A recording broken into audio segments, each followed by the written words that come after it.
All right. I started another live stream. The previous one was failing miserably after 8 minutes. So I hope this one continues to work. This one is via YouTube directly. So please come to this one, believers. Let's see how can I warn you all to come over here.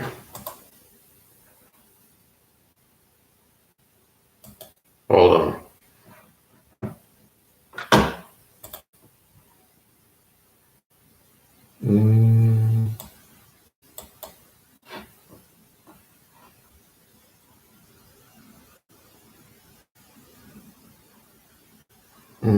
Let's see.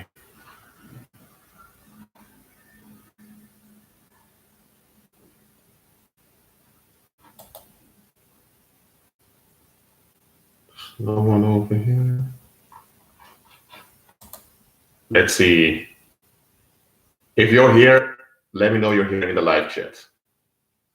I need to delete some errors here on YouTube. Meanwhile, hold on.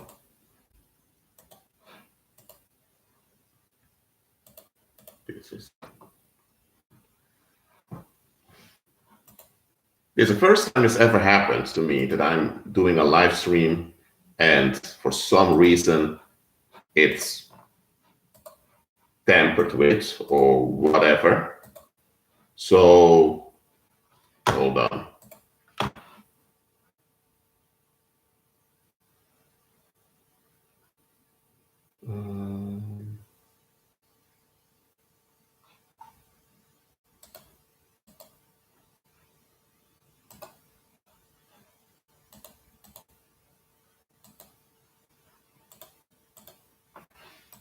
Let me know.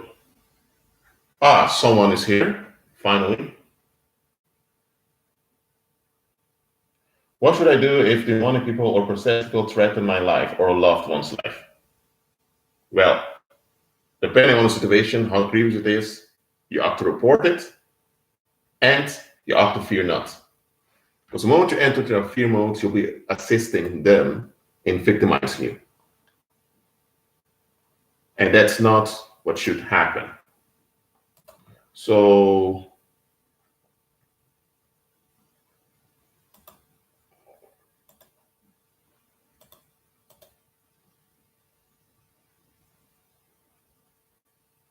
okay, that one is gone. Now I need to delete that one also. Okay.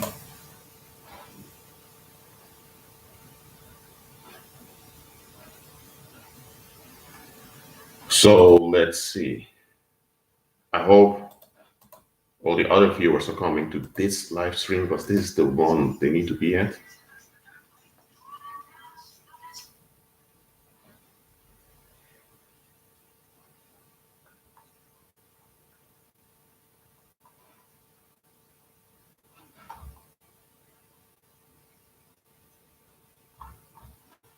Okay.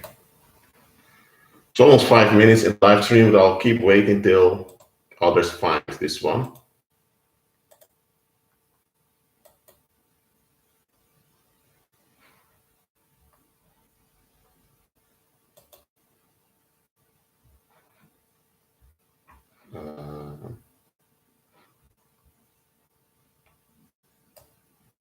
Okay, I'll leave this one up for sure. Oh, good. Other people finding this new live stream. That is good. So it means that I can continue. Okay, I'm glad you're all here. So whatever demonic attack that was attacking the live stream, it's recovered now. No weapon formed against me shall prosper, and I'll keep making videos for you, no matter who tampers with the stream.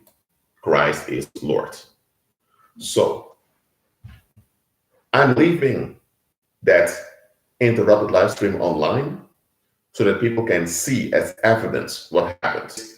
In this renewed live stream, is that you need to stop and reflect regularly. You need to do this, because when you don't do this, you fall victim to many scams. I gave the example of that organization that collected data, whatever visual warlocks behind this letter. I overcame it in Christ's mighty name. I've used it as an example to you. When you receive such a letter or such a threat or whatever, and you believe is legitimate, it begins with that. It begins with your belief. The moment you believe it's legitimate, the spell's already working. Let me repeat that. The moment you believe in a suggestion of the paranormal, the spell is already working. The spell can work without your actual involvement, but when you believe that the threat is legitimate, so that it has the right to exist, that alone is enough for the spell to work and to destroy you. So it's very important for you to understand that you shouldn't take this world too seriously. You shouldn't. So all those pagan churches out there that tell you that demons have rights, they're telling you to take demons seriously. So when you do that, thinking demons have rights, whatever spell is done on you will work. Why? Because you believe that they are legitimate. Okay. I hope more people find this stream over here, but anyway, they can watch it later if they come back. Or just listen what I'm saying here. When you take a demon seriously, you are sponsoring that demon. So what the world leaders want to do is that they want you, let me put this over there, so that when I check the live chat, you can see me looking at you. So when you take things seriously of this world, they should take seriously, you're in trouble. That is why the world leaders want you to be blurred in your perception. They don't want you to be alert. They don't want you to be awake. They don't want you to be in a healthy state of mind so you can evaluate and reflect on stuff. That is why they come with threats, which are really suggestions. They suggest onto you that something bad is about to happen. And they tell you in that same threat that you can stop it. So now you receive a promise that the bad that's about to happen will not happen if you just do the right thing. So they put the whole weight on you. And because you don't want the bad thing to happen, you think that it's your duty to do what's necessary to prevent the bad thing from happening. But who suggested the bad thing? They did. Why did they suggest it onto you? Because it was something you didn't comply with. So they generate the danger, and now they blame you if the danger they generate happens. So now you need to go against yourself, against your own well-being, to stop a danger they intend to bring on you. It's a psychological trick to get you into agreement with what they're doing. It's a way to hack into your soul. That is what it's about. So demons don't have many weapons. They don't have many options. They're weak, fragile, narcissistic creeps that roam throughout the earth without any destiny, without any purpose, awaiting the lake of fire. That's what they are. They have no rights and they have nothing to say about our affairs, and they don't deserve any sympathy nor empathy from us. So now you know what they are. And now you know why. When they conduct black magic or witchcraft on you, they suggest bad outcomes onto you. And at the same time, they offer you something. Because the violence can only work if they make you the offer. If they only suggest something bad on you, they may get you frightened. But the purpose of the witchcraft and the black magic is to have a hold on you. So there needs to be something in it for you.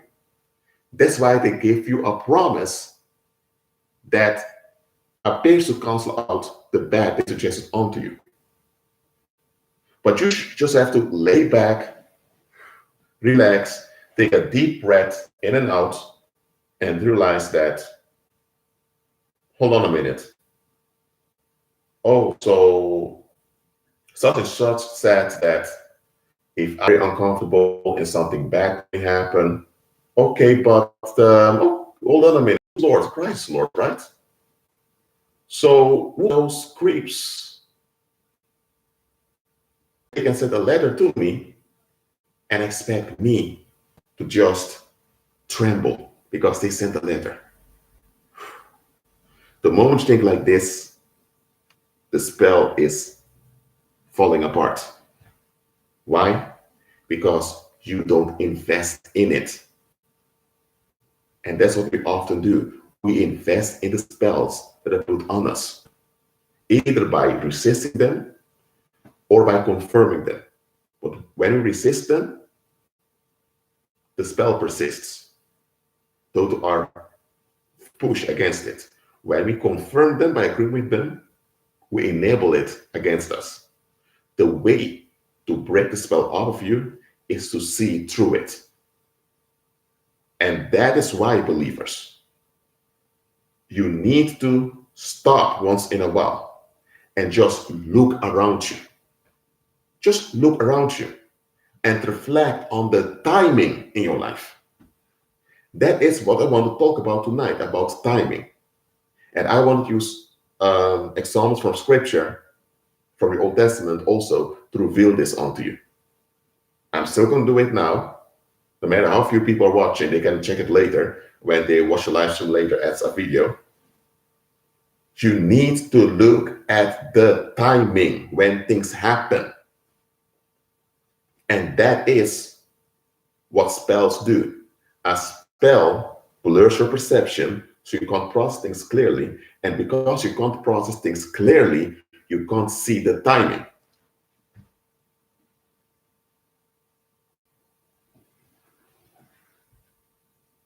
And when you can't see the timing, you can't discern what's going on.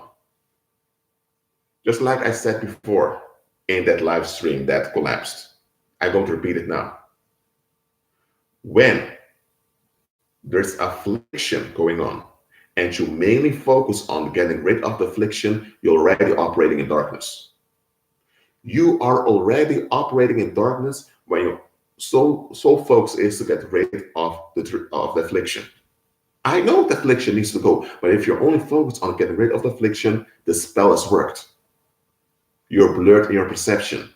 You can't notice the timing. You can't discern things. Because I can guarantee you, believers, anytime some affliction knocks on your door, it is because somewhere you've progressed. Somewhere you broke through. Somewhere you had victory. And now, as a retaliation against your victory or against your progress, evil spirits generate a negative circumstance that they will enforce on you through other people. But for them to be able to enforce that situation on you, they need your contribution.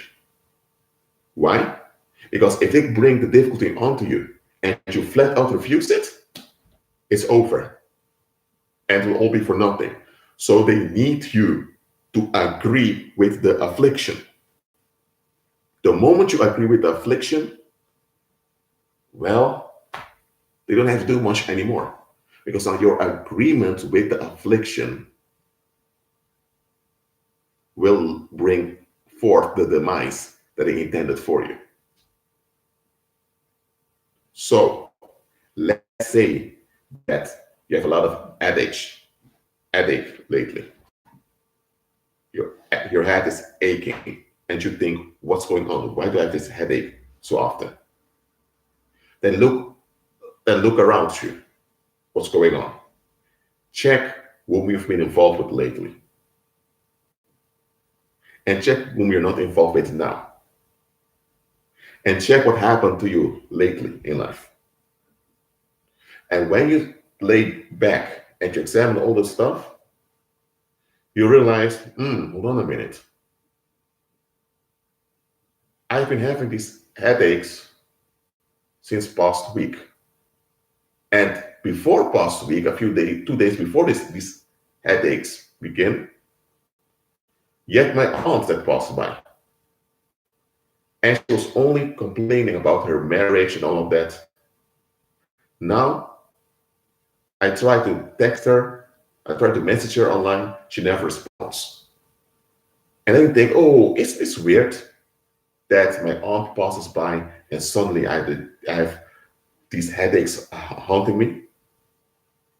And then you notice on her Facebook that she is going on a holiday. So then you think, hold on a minute. So she was complaining with me that her marriage is falling apart and that she may get a divorce. After she leaves, 2 days later, I have these headaches, and suddenly they are going on holiday, they're having a good time. Then you're going to think, hold on a minute, this is not coincidence. And it's not coincidence, because those headaches are the result of the witchcraft conducted on you.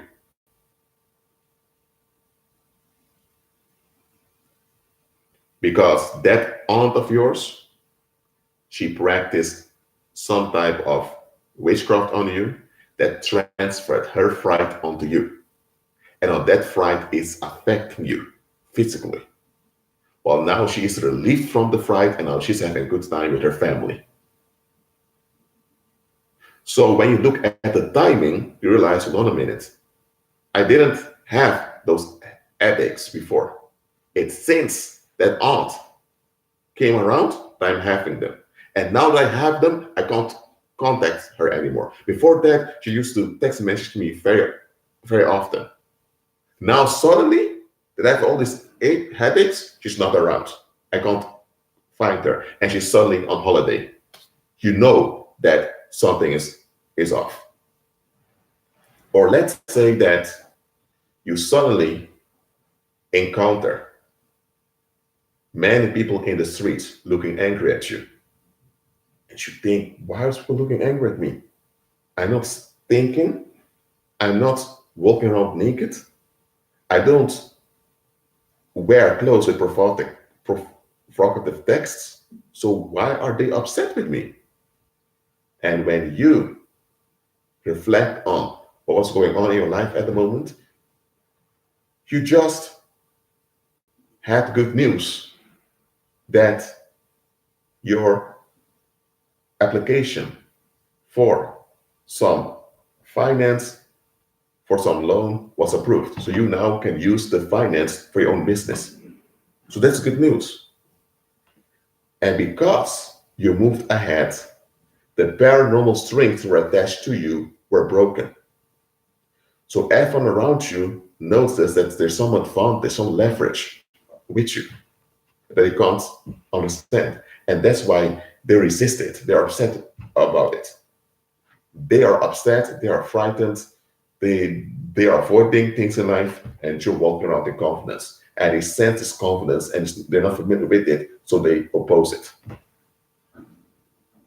So when you focus on the opposition, you may think there's something wrong with you. Well, there's nothing at all wrong with you. As a matter of fact, everything is right with you. It's wrong with them. But if you don't look at the timing, you won't notice that What you are going through is just a distraction. That's why it's important to reflect when things happen. And here's one thing you need to understand. Evil spirits work in patterns and cycles. That is all they have. So everything they do will involve some type of pattern to trap you.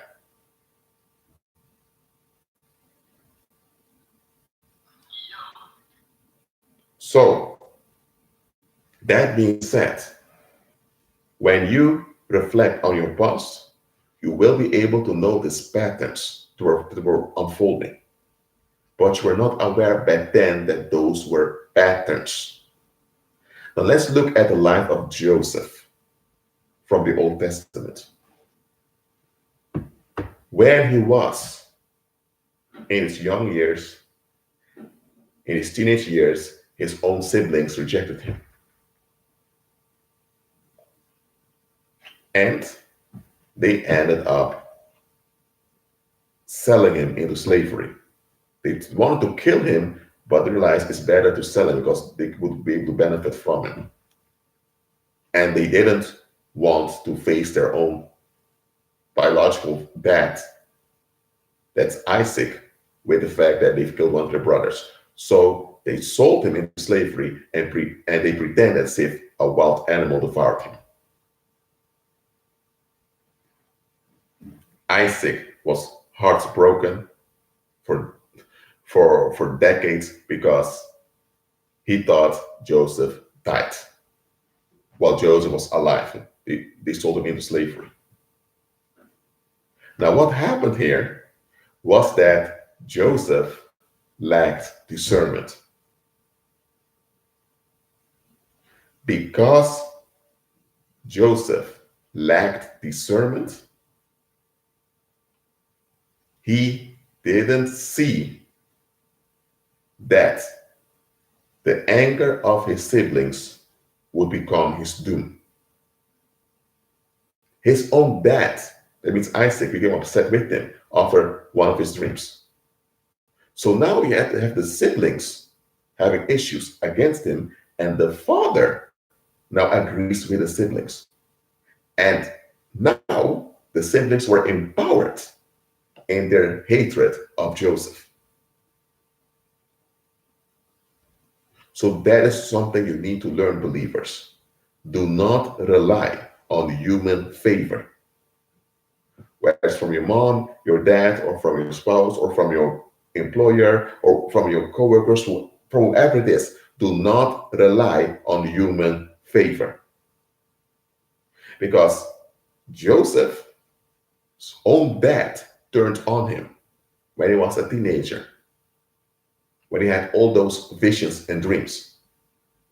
His own household turned on him. And Joseph didn't see it coming. While it was obvious that something bad was about to happen. So Joseph ended up in Potiphar's house. And he was prosperous as a slave in Potiphar's house. So after a while, he had a leverage over there. But look at this.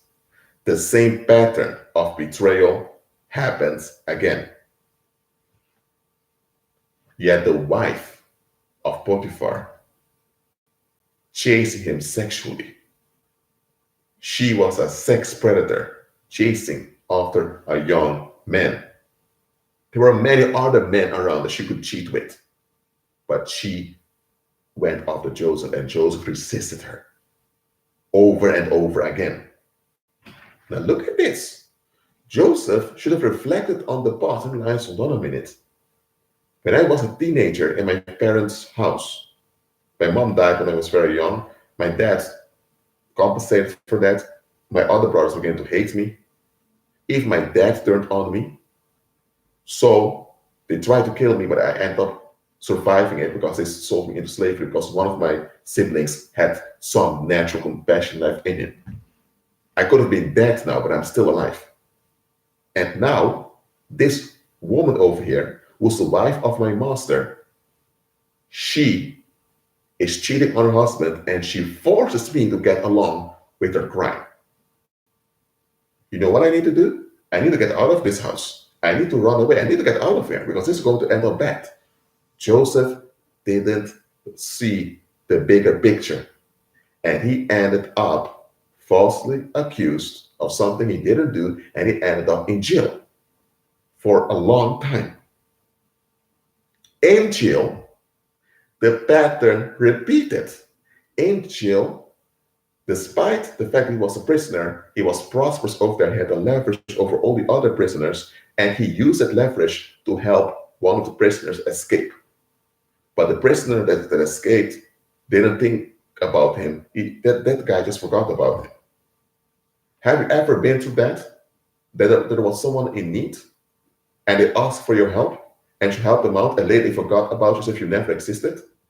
Joseph went through that. But here's the thing. In prison, when that happened, it was the third time that such a thing happened to him, that he was endangered by others not valuing him.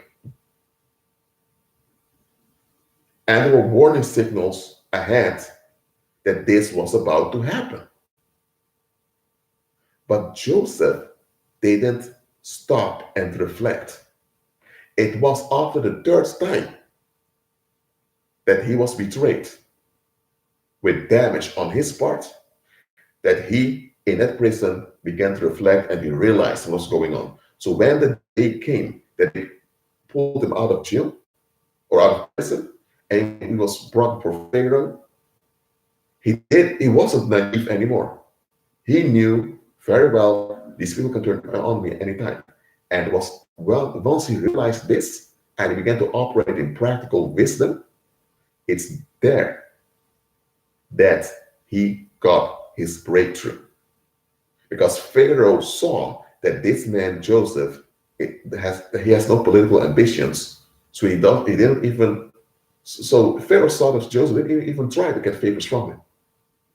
So Joseph learned that just because a situation is easy doesn't mean that it's a blessing. And this time, when the situation was easy, he took advantage of it, but he learned to master it and to use it for God's will.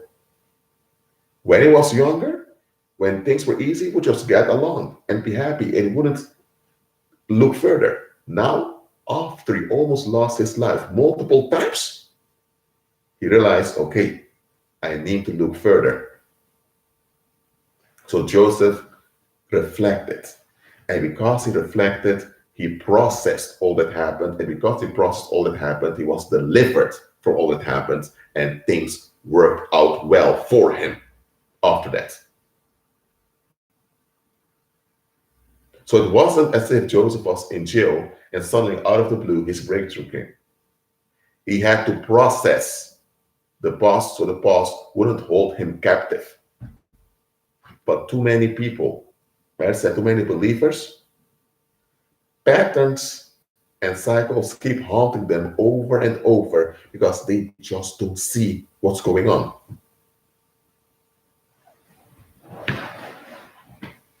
So, for those that are here who found this new live stream, do you understand what I've explained till now? Let me know in the live chat.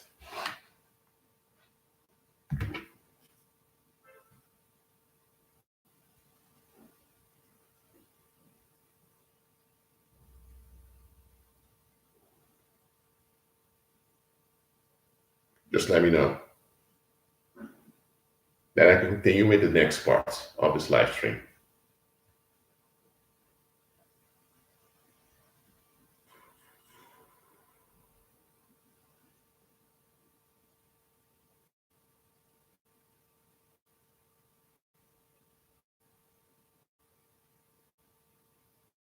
Okay. Good. People understand it. So, Joseph, when he realized that he needs to reflect on things, he began to see things for what they are.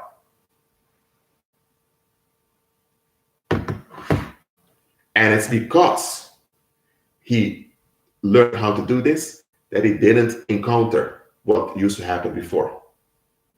The next time, and when he realized that there was repentance in him, so that when he realized that justice was possible and that amnesty could follow, it's then he revealed himself onto them. And even then, he didn't just open himself completely onto them.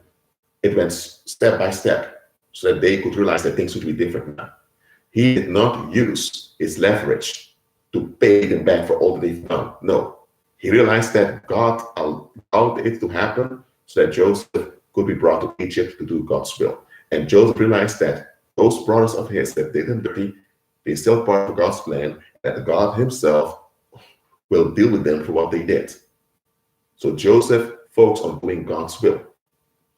He looked at the bigger picture. He learned how to do this. He didn't look at the bigger picture when he was 17, nor when he was in Potiphar's house, nor when he was in jail. But in jail, when he was betrayed and realized finally that he should rely on human favor, it's then that his breakthrough. But this is what they need to understand. A breakthrough is when you break away from patterns that keep you back. And Joseph broke through the patterns. For all those years, for all those decades, he ruled Egypt in prosperity, and he was never subjected to envious violence again. I'm not saying that he never faced any difficulty. He did, absolutely. But he overcame them all. Why? Because he became better. Now let's look at another example. David, contrary to Joseph, David was aware that the people around him meant him no good. David was aware of it. David just didn't allow it to kill him on the inside. David was practical. So when David was anointed, he received it with gladness. And David never spoke about a giant when relating to Goliath. Others about that giant. David never called him a giant. So David's attitude was different. David was practical. David avoided his envious and backstabbing relatives. David pretended to be mentally ill amongst the Philistines so that they wouldn't lay hands on him. David was practical. David was smart. He was clever. Yet he had issues on many areas, due to his upbringing. That's true. But throughout his young years, he became king. He had practical sense. There was a time he just became king of Judah, and there was a famine throughout the land for 3 years. So at age, when he was 33, approaching 34, he went into prayer to find out what was going on. And the Lord revealed unto him that there was a psychic curse, a psychic tension that haunted the land due to the genocide that Saul committed when he was still alive. How David handled the situation was not in line with Christ, but he went into prayer at least. Later in his life, when the other tribes of Israel were subjected, and he became king of the whole nation, he began to rely on his own understanding. When one of the kings of Moab died, instead of going to the Lord into prayer to figure out what needs to be done about his own, how he relied on his own understanding, and he led to him making a mistake that caused a military conflict that cost the lives of many people on both sides. That could have been prevented if David would have done what he did when he was younger. He thought, I'm becoming older so I can rely on my own understanding as an older man. No, David. You're not the man he is. So whether you are 17 or 200 years old, you rely on Christ. So when David was relying more on his own understanding and he began to make blunders, it's while he was making those blunders were haunting him, that he wanted to get away from the consequences of those blunders. And it's when he was away from those consequences, at ease, that Bathsheba walked into his life. He was a witch and a gold digger. And David, at this state, he fell for it. And David complied with getting rid of Uriah. Look at that. Look at that. How did it happen? How did it come so far that David was so easily overtaken by a witch? Because when you rely on your own understanding, your perception becomes blurred. You can't see things clearly because you don't see the timing. The timing that Bathsheba arrived in his life was at the time that he was at his most vulnerable, because he was exhausted by the blunders he committed. So, David was he was smarter than Joseph when he was younger. But over time, David lost track. And when he lost track, the enemy came in through Bathsheba and caused ruin on his whole household. And that led to decades of suffering for David's household. And David, when he was in his older years, he was mentally ill, he couldn't function well, and he died in such a state. That's how David died. And Bathsheba was still there. So, contrary to Joseph, David declined. So David lost his focus when he became older, because he now relied on the honor that he had as an older man. Joseph, on the other hand, realized when he was Joseph, it was when he became when he was approaching 30, he realized, okay, I need to change. And since then, Joseph remained alert. So David stopped reflecting on himself and on the timing. And because David stopped doing that, he was dragged down and he died mentally ill at the mercy of the witch that dragged him in all that danger. It doesn't take away David's responsibility, but he was still dragged into it. Now, let's look at another example. Let's look at two other prophets, Daniel and Ezekiel. Daniel and Ezekiel were of a similar age, living in the same era, going through the same affliction of the Israelite people, namely the Babylonian captivity. But there are two different outcomes. Ezekiel, together with his father Buddhi, which is where the word Buddha comes from. I'll talk about Moses soon. So Ezekiel and his dad were active on behalf of the Israelites that were scattered in Asia. And Ezekiel remained active. And eventually, the people turned on him and killed him. Yes, they did.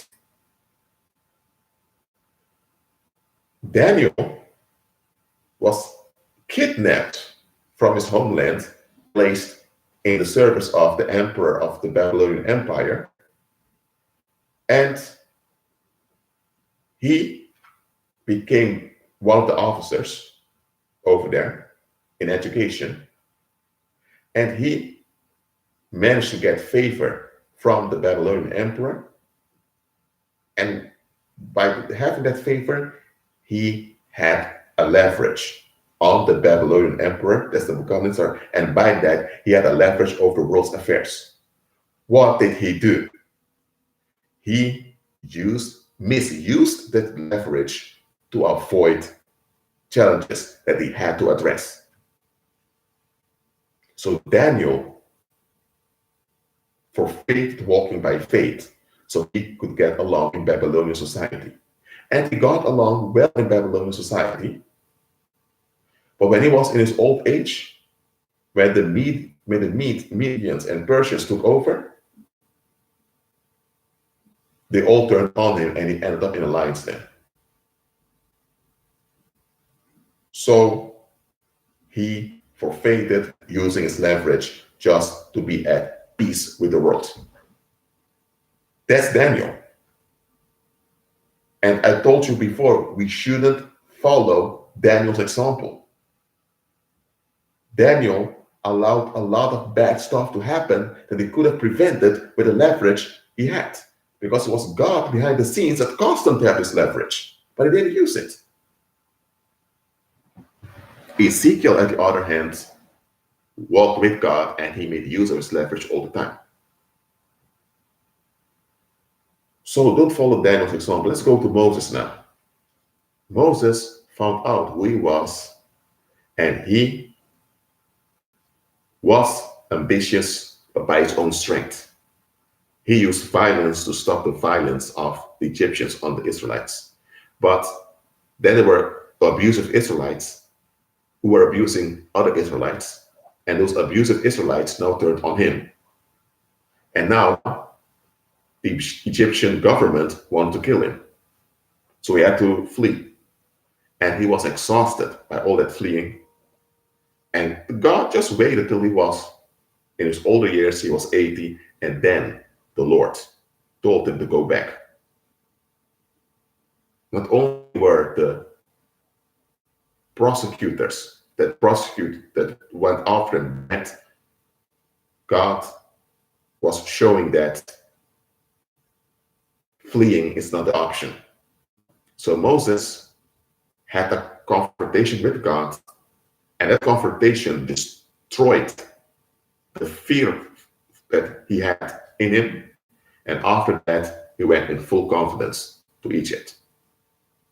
The Most High took over his anxiety, his fright, his rejection, and he went in peace to Pharaoh. And the whole 10 plagues came, and he left with the Israelites successfully. Moses was warned by God that those people will wear him out. But Moses thought, hold on a minute, if you destroy these people now, you'll be contradicting yourself, Lord. And all the nations are going to remember this and use it against you. So Moses was willing to put up with all of it. And God, therefore, revealed through Moses that the law didn't work and that we all need to rely on Christ. That's why Moses did not enter the promised land. Moses will be resurrected on the new earth very soon. So we'll see him soon. But back then, he didn't enter the promised land. That ought to be a parable to us. And the Most High himself buried Moses' body somewhere where nobody can find it. Because the Most High saw that people would turn Moses' corpse into an idol. The Lord knew all about it. And that would become a stronghold for Satan to work through. So when you go through the Old Testament, you'll see various anointed men who walk by faith. They all had their issues that the world gave to them, but not all of them. They all had their issues that the world gave to them, but not all of them operated the right way all the time. As I mentioned with David did not become narcissistic, but David just went into error when he began to rely on his own experience. And it led to doom in his life. You have Daniel that forfeited walking by faith so that he could just have an easy existence. And on the other hand, you have other anointed men who developed and they kept on going. They were unstoppable. The same you see in the New Testament with the apostles. So understand that as a believer, you need to stop and reflect on stuff. Look at the timing when things happen. When you learn to look at the timing, no spell can afflict you anymore.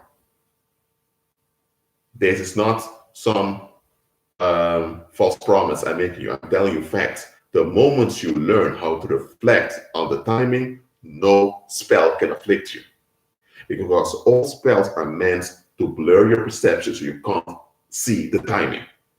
Because all spells work in a cycle. And for the cycle to be successful, you're not supposed to see it's a cycle.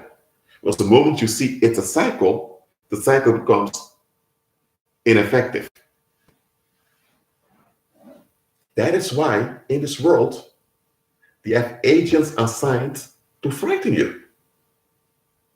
That's why, as I mentioned in that other live stream that I made this evening that crashed, that there are numbers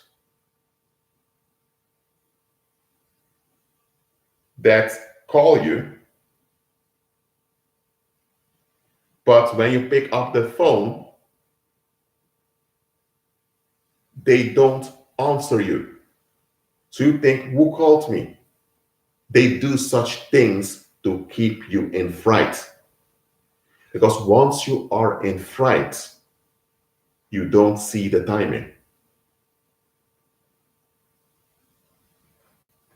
And when you don't see the timing, it doesn't matter how much experience you have, it doesn't matter how much knowledge you have, it doesn't matter if you could speak in heavenly tongues or whatever, if you don't see the timing, you cannot discern what's going on. And when you see what's going on, you can take constructive actions and the affliction is dissolved. But you ought to see the timing all the time. It's not something you do on occasion. You ought to learn and grow into reflecting on the timing all the time. Because now is when things are way out of line in progression that we begin to notice some things off. But this should be all the time that we notice the timing. Because when you notice the timing, you'll take constructive actions. So whatever was planned, whatever's coming your way, cannot have any effect on you. And that is how believers ought to be. Believers shouldn't be surprised by sudden fright. We shouldn't. So, when you reflect on the timing, you'll see many things others aren't able to see. And sometimes, when we are distracted, sometimes God will send an unbeliever our way to wake us up. Because sometimes unbelievers pick up stuff that we just don't see.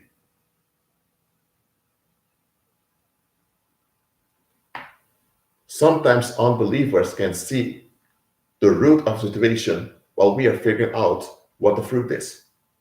Sometimes we're so occupied with figuring out the fruit that we don't even notice the root. It can be, for example, that you're going through a lot of financial hardship, like many people do. But with you, it's chronic. And if someone that has known you for years, and now you come to them again, they remember that years ago you were having similar issues, so that this individual realizes, okay, is this something structural with you, that every 2 or 3 years you go through a financial hardship? And that individual tells you this, and you think, huh? Indeed. It is as if every 2 or 3 years I go through some weird hardship that I can't explain.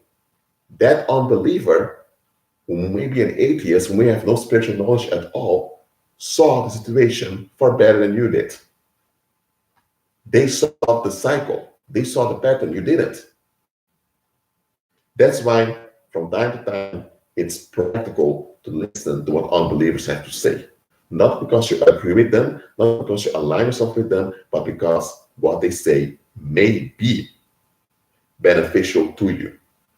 Because they have a mind too, and they can see through things also. They just don't see through the things they should be seeing through, but they can see through stuff. The moment you reflect on the timing and you see the patterns inside what they are, you're now able to shake it all off you. And the moment you shake it all off of you, fear disappears, violence disappears, sickness disappears, poverty disappears. And while all of that is happening, bad people will disappear from you. And when those leave, the circumstances recover.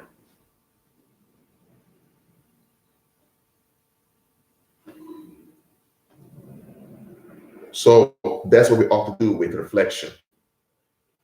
And now, what I'm about to share with you now is something a fellow believer went through. There is a fellow believer that revealed this unto me. He told me, Rashid, last time I was praying, I was fasting. And while I was praying and fasting, I heard my phone was ringing. So when I looked at it, I saw there were friend requests on Facebook. And this believer was smart. This believer looked at the time that the friend request was sent and said 3 years ago. But the believer remembered very well that such and such people didn't add them on Facebook 3 years ago. And normally when someone adds you on Facebook and you have to respond to the friend request will remain there. So there were no friend requests, and suddenly friend requests appeared with an old date. If someone adds you on Facebook right now, you should get the notification that they added you to Facebook at that moment. You can respond to it by either declining or accepting it.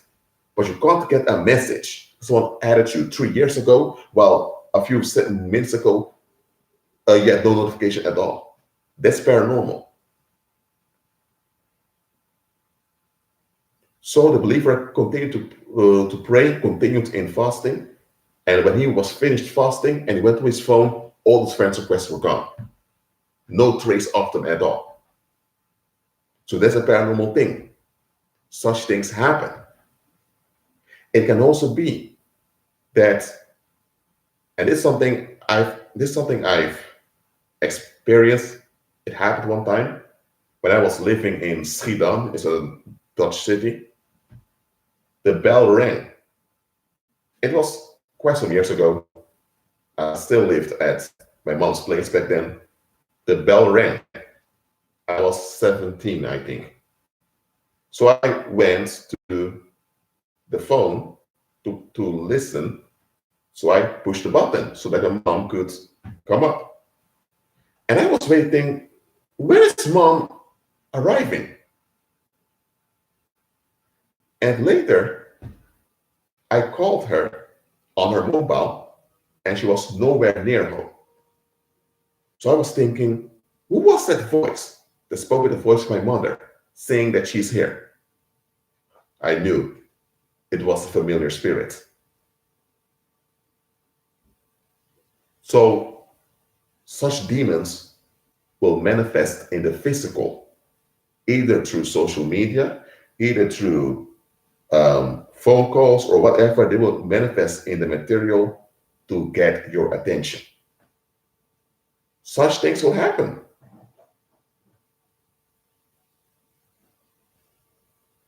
So be prepared. And that is why you need to reflect on the timing. Because demons only have patterns and cycles. So they will always want you to get into a cycle unaware. And for them to accomplish this, the timing must be perfect.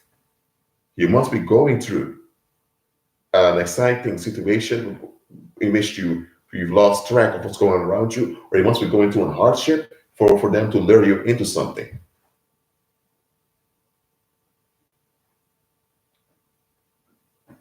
Believers, believe me when I tell you that when you follow Christ, you will encounter many abnormal situations. And the moment you continue in the faith, those situations will dissolve as if it never existed. So whatever's going on around you, I'm telling you again, check the timing. You don't check the timing, you don't know what's going on. And sometimes an unbeliever can see clearly what's going on, and he or she can tell you. Maybe at the job, your colleagues can't stand you, and you think, what's going on? What did I do wrong? But then you talk up with the situation to an unbeliever, and unbeliever tells you, maybe it is because you're more educated than they are. And then you realize, indeed, I have more the degrees than them, but I never even mentioned my degrees. I'm not boasting, I'm not being arrogant. But then you realize that that unbeliever that you've spoken to is that he told you what's going on. And he didn't even hear the whole story. Sometimes the root is so obvious that we don't realize that that is the root.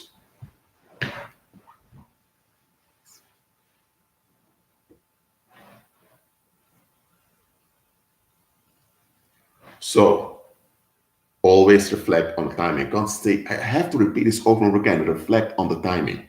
Many of you were listening to this. This is why demons mess up the live stream I started this evening. And that's why I had to make another live stream, which is this one you're looking at. They messed up with this live stream because demons didn't want you to hear this message. Demons didn't want you to hear this message. You need to reflect on the time, because many of you, whatever you're going through now, if you would just, you would see how things were unfolding, and you would not even aware things were unfolding. And demons don't want you to have this knowledge.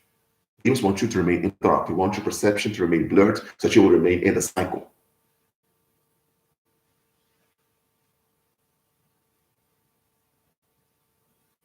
I'm 28 at the moment. So that's public knowledge that I'm 28. And I can tell you, I've learned years ago how to notice patterns that are forming. And when I notice that some demonic patterns forming, I immediately take action and I'm out. That's how it ought to be.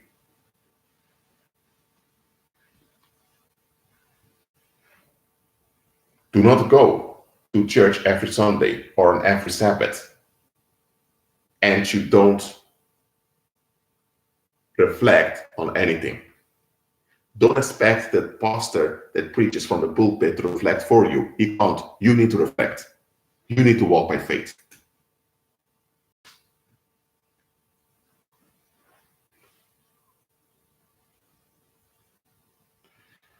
Do not expect that pagan pastor at a pagan church to reflect for you. He can't. You need to. And listen to this. When you see a demonic pattern unfolding, be watchful and alert enough to take actions to step out of whatever pattern is forming. Too many people, young people, younger than I am now, end up dying in tragic ways because they never paid attention to the timing. Just like in the message I've uploaded today about, was it today? Yes, it was today, about cold cases, and that you should pay attention to what's not being said. Many people perish in tragic ways because they don't pay attention to the timing. Pay attention to timing, pay attention to what's not being said, and you know what's going on. You don't have to know all the specific details. If you check the timing and you notice what's not being addressed, then you know what's going on.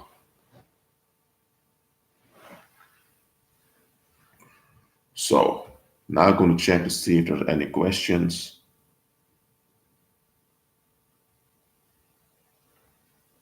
Okay. So I wanted to record this live stream to remind you that if you don't pay attention to timing, it's actually you setting yourself up.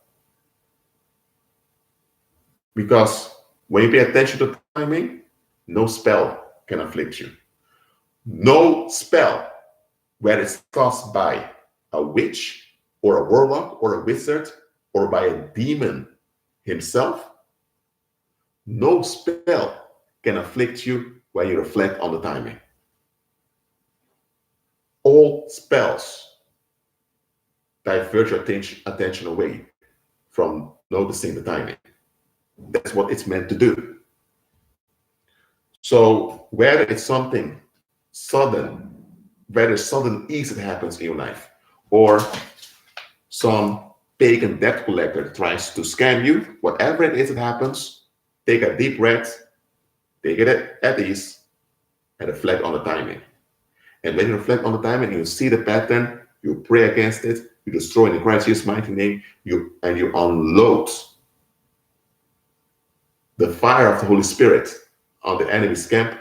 You do all of that, and you'll target all the institutions and all the satanic agreements against you. You target them all in Christ Jesus' mighty name, and you tear them down, you pull them down. That's what we do as believers. So when we walk in victory. That's where we ought to be. So I'm glad the live stream succeeded. Anyway, despite the interruption. Well, thank you for watching tonight. Always be in agreement with Christ. Pay attention to timing and be at peace.